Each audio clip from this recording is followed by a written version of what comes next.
So hello guys, today let's talk about ascending tract part 3.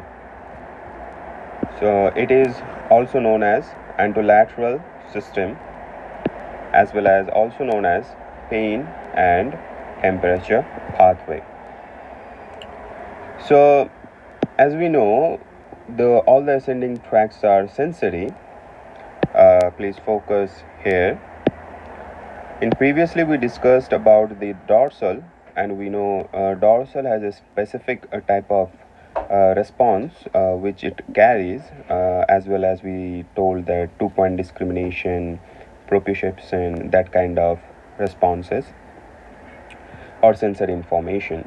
But today we are going to focus on anterior and lateral ascending tract. Okay, so before that, we have to know where the sensations are coming from.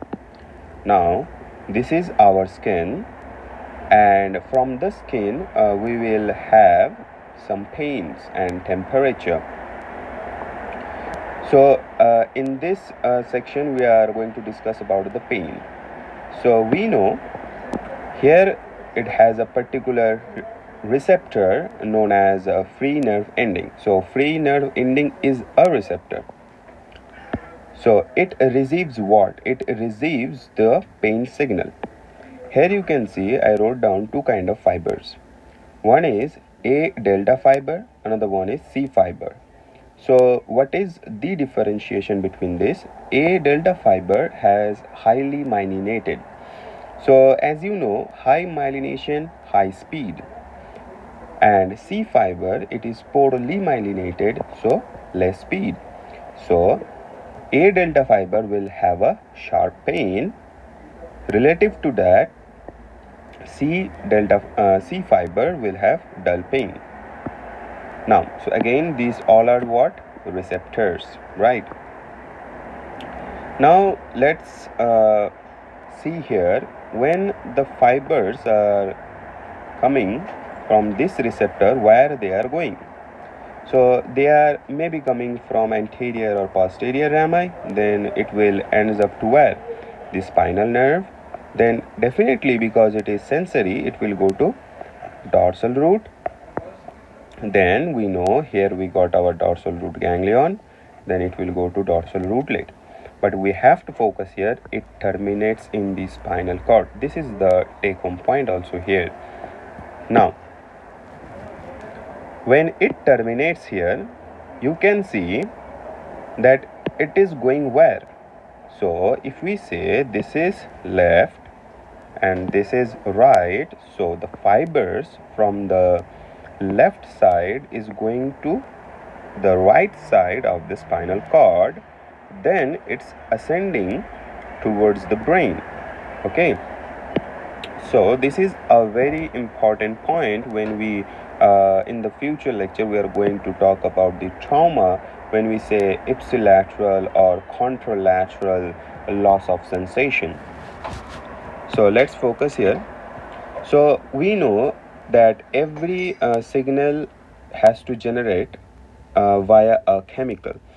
So the pain producing chemicals are 5-hydroxytryptamine, histamine, bradykinin, acids, and potassium. So acids come when? So basically we know when a cell is going in aerobic respiration, so there will be lactic acid, and you know when you do exercise, you start feeling pain because of acids. And the potassium, why?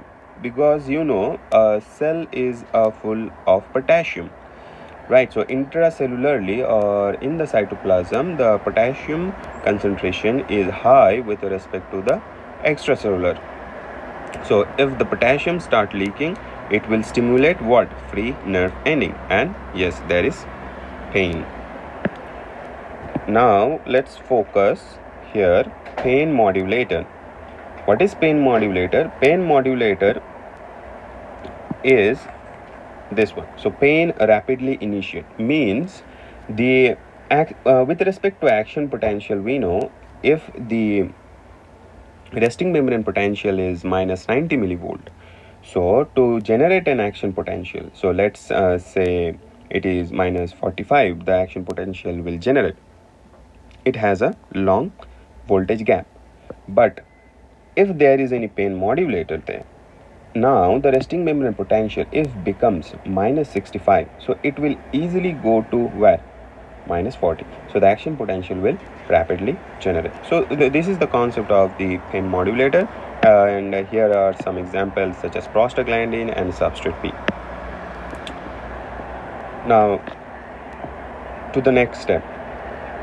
So here we have a takeout point, and the takeout point is new fibers add medially. So now let's check this out. So let's focus here this lower section of the spinal cord. So you can see, okay, the first fiber is adding here laterally, and here we got our second fiber which is adding medially, the red one. And if you see the third fiber, it will adding again medially. So this is how all the fibers are adding in the spinal cord. It is important because if you had a spinal injury, for sake in the lateral side, so the first problem will you face, like if this is a spinal cord, okay, the upper segment, now say like this is the upper segment of the spinal cord, and now you got an injury in the lateral side, so you will lose the sensation of lower extremity despite having a spinal injury in the upper segment. Yeah, that is why we have to know this kind of small concept. It's maybe small, but when it's come in clinics, it's very relevant.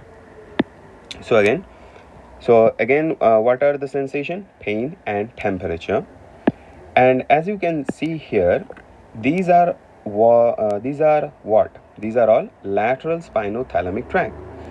So focus here, lateral the spinal cord here, and the fibers are adding wire laterally, and the end point is where? In the brain is thalamus. That's why it's named as lateral spinothalamic tract. Now we got a point here. You can see here a whole yellow section, right? Now try to visualize if this is a cell body. Okay, now if it is a cell body here in this segment, another cell body here in this segment, so definitely it has other cell bodies in between segments. So we can say there is a chain of cell bodies longitudinally. Yes, so it appears or give a distinct identification, and that's why we named this as a dorsolateral tract of Lissauer. So Lissauer is basically the name of the scientist. Now the previous concept what I told you, just summarized here. So the lateral is what? Lower body, and medial is what? Upper body. So lateral means what? Lateral fibers, and medial means what? Medial fibers. Okay. Now in this third step, we have to understand a concept of these things. Again, this is a focus here. This is what? A single segment of spinal cord. Now, as you already know, this is our neuron, and it will terminate here in the spinal cord level, and the second will go contralaterally and moves upward. Now we have to focus in this region. What we can see, this has a special name, and this special name is what? Substantia gelatinosa. So take home point is what? What is substantia gelatinosa? Now again, the contralateral concept is here described also. The sensation are coming from the left side of the body, but when it's going towards the brain, it is actually going to the contralateral side of the body, means in the spinal cord it's crossing. Now the fourth step. In the fourth step, we are going to see this one. What is this? Anterospinothalamic tract. So why antero? So anterospinothalamic tract definitely is anteriorly, by anterior white column of the spine. We will see some ascending tracts where they are going towards the thalamus, right? So these are responsible for what? These are responsible for crude touch. Okay, these are responsible for crude touch. And in the previous, we just read about the lateral is responsible for what? Yes, PT, pain and temperature, right? Now, it is as same as the previous one, lateral one. So anterolaterally has the same kind of movement or the same mapping you can see. Again, this sensation is coming here. They are terminating, and in the cell body we can see here the another fibers is coming to the anterior and then going upward. So they are moving where? Contralaterally. Now here we have to understand a concept. This is a sagittal section. For better visualization, you have a face here. Now you guys already know this structure. From downward, we are always going from downward to upward. In downward, spinal cord, medulla. Okay, so again spinal cord, medulla oblongata, pons and midbrain. Now we have to understand a structure which is present posterior to the midbrain. So this structure, which is highlighted in green, present posterior to the midbrain. So the superior green structure is called as superior colliculi, and the inferior is known as inferior colliculi. So it's like up and down concept. So these two colliculi are together known as what? Tectum. So tectum. Now again we had a concept here we have to understand. So we have to understand that what is the spinal laminiscus, so and how it is formed. Now one by one, you already know the concept of lateral spinothalamic tract. So lateral spinothalamic tract is responsible for what? Pain and temperature. You already know that anterospinothalamic tract. So anterospinothalamic tract is responsible for what? Yes, crude touch. Now we have another tract here which is also present in the anterior white column, and this is known as spinotactal tract. You already know what is spino means spinal, and tectum means what I just previously told you what is tectum. So the fiber will start from the spinal cord and end to the tectum, superior and inferior colliculi. So what this tract basically do, just focus here. So it is responsible for spino-visual reflex.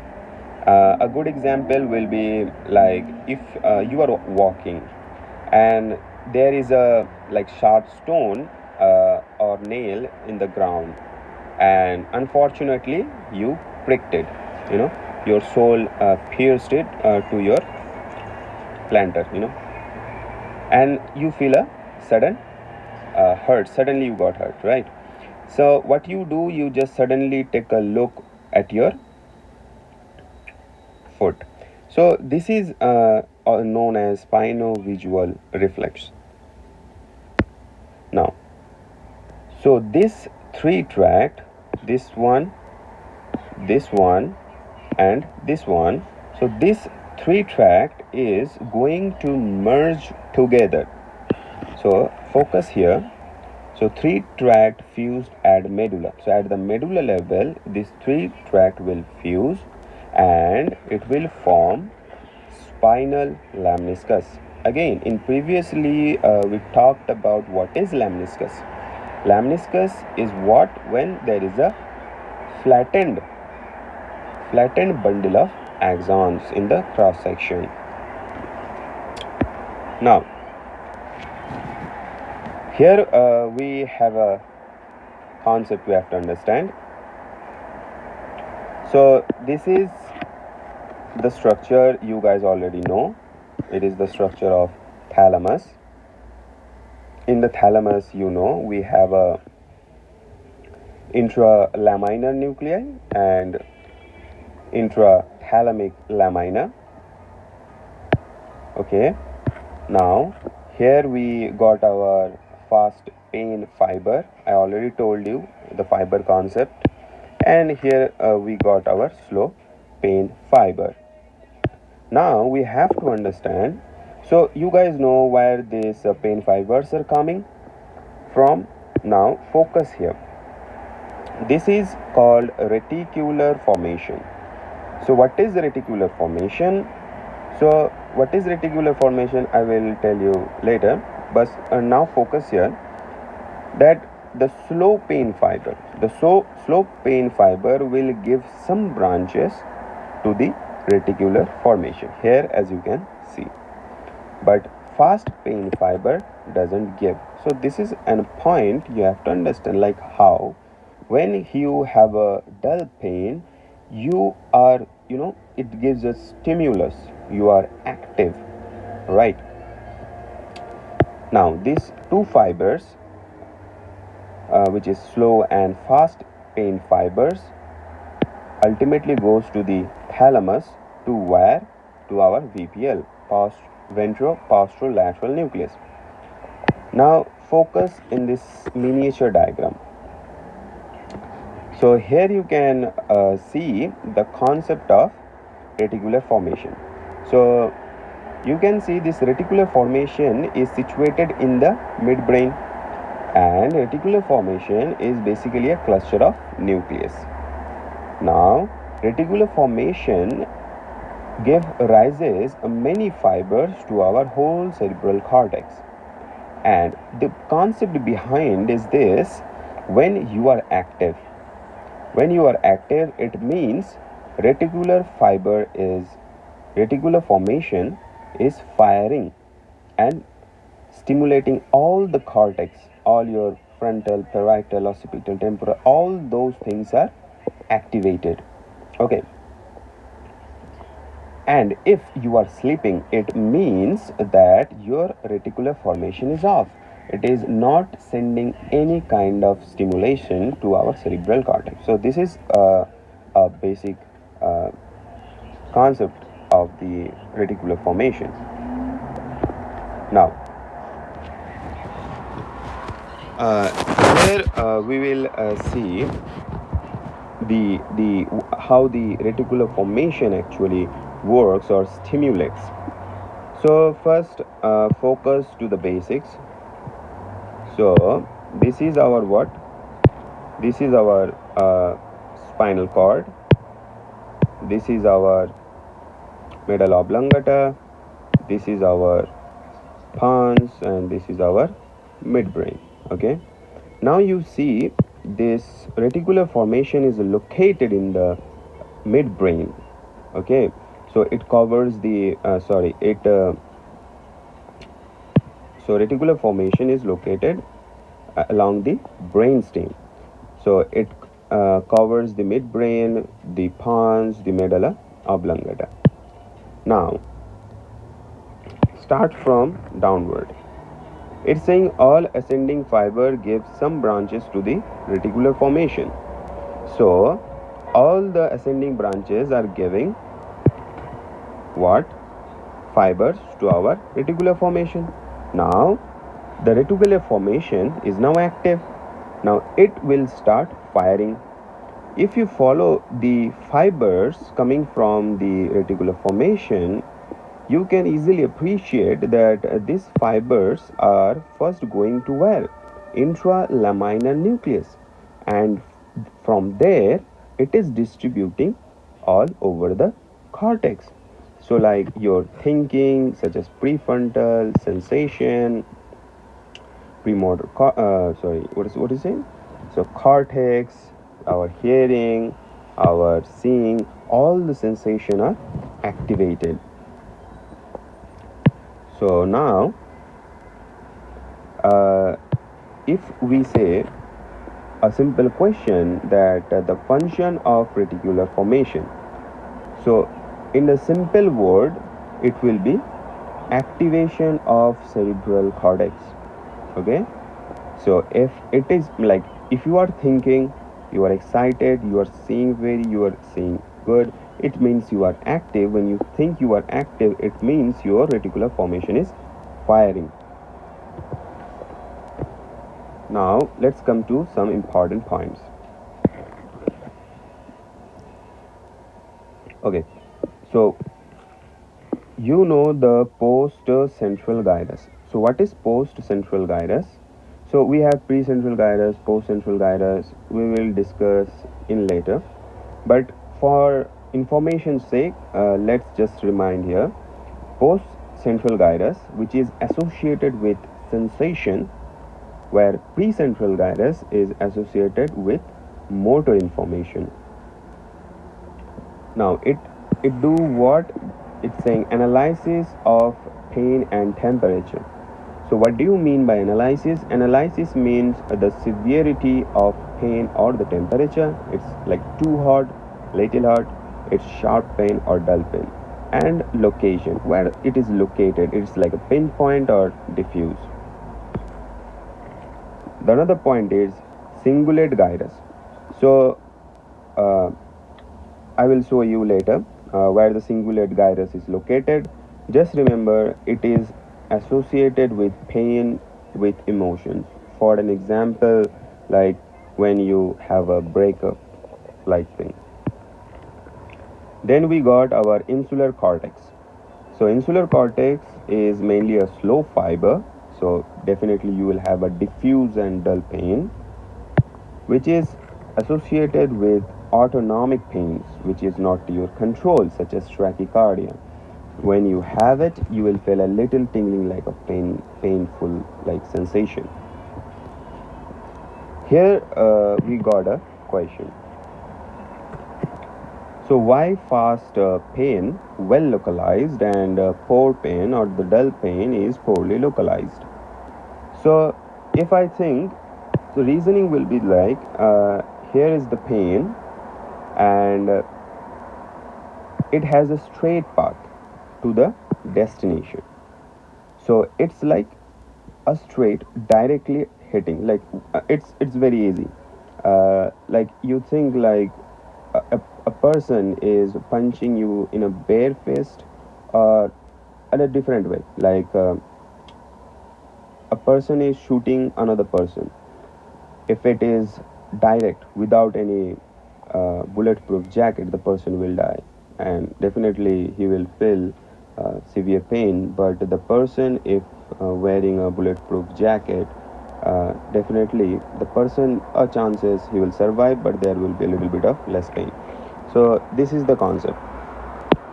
To be more specific, let's draw a diagram first here. Okay, so if we think this is our segment of spinal cord, this is our dorsal horn. Now if this is for fast pain, okay, so it has a direct connection, and if it is a slow pain, what will happen? Let's see here.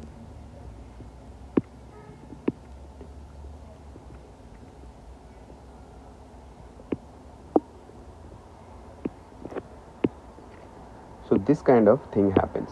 It's just branched and it's starting diffusing. That's why it is not well localized. Okay, now let's go to another question. So here we got a question. It's saying, how can external stimulus can relieve pain, such as massaging or liniment ointments, So recently we got a theory known as gating theory. So in gating theory, it says that, let's suppose here is a neuron, or the terminal part of the neuron, and here is the cell body of the neuron. Now definitely if this neuron has to stimulate this neuron, it has to release a neurotransmitter. Now what happens when a person is massaging that painful area or using a cream or ointment? So there is a particular neuron known as connector neurons.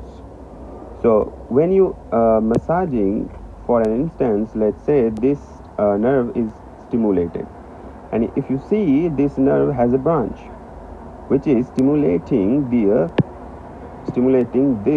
connector neuron, and this connector neuron has a inhibitory neurotransmitter which is acting on this neuron. So if this neuron gets inhibited, you can say the pain will not go further.